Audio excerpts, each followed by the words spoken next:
Welcome to JTV news. Alwal police station పరిధిలోని ఖానాజీగూడలో ఉన్న తెలంగాణ పిండి వంటల గోదాంలో 10 క్వింటాల పీడీఎస్ బియ్యాన్ని ఎస్ఓటీ పోలీసులు స్వాధీనం చేసుకున్నారు.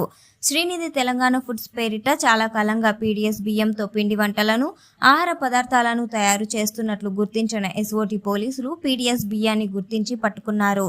తెలంగాణ పిండి వంటల గోదాంలో స్వాధీనం చేసుకున్న బియ్యాన్ని, ఆహార పదార్థాలను అల్వాల్ పోలీసులకు అప్పగించారు.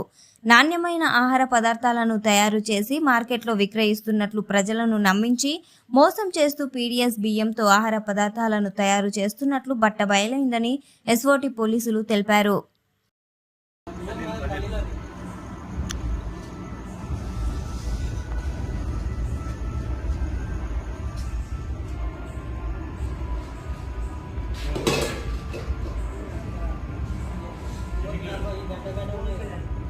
పక్కన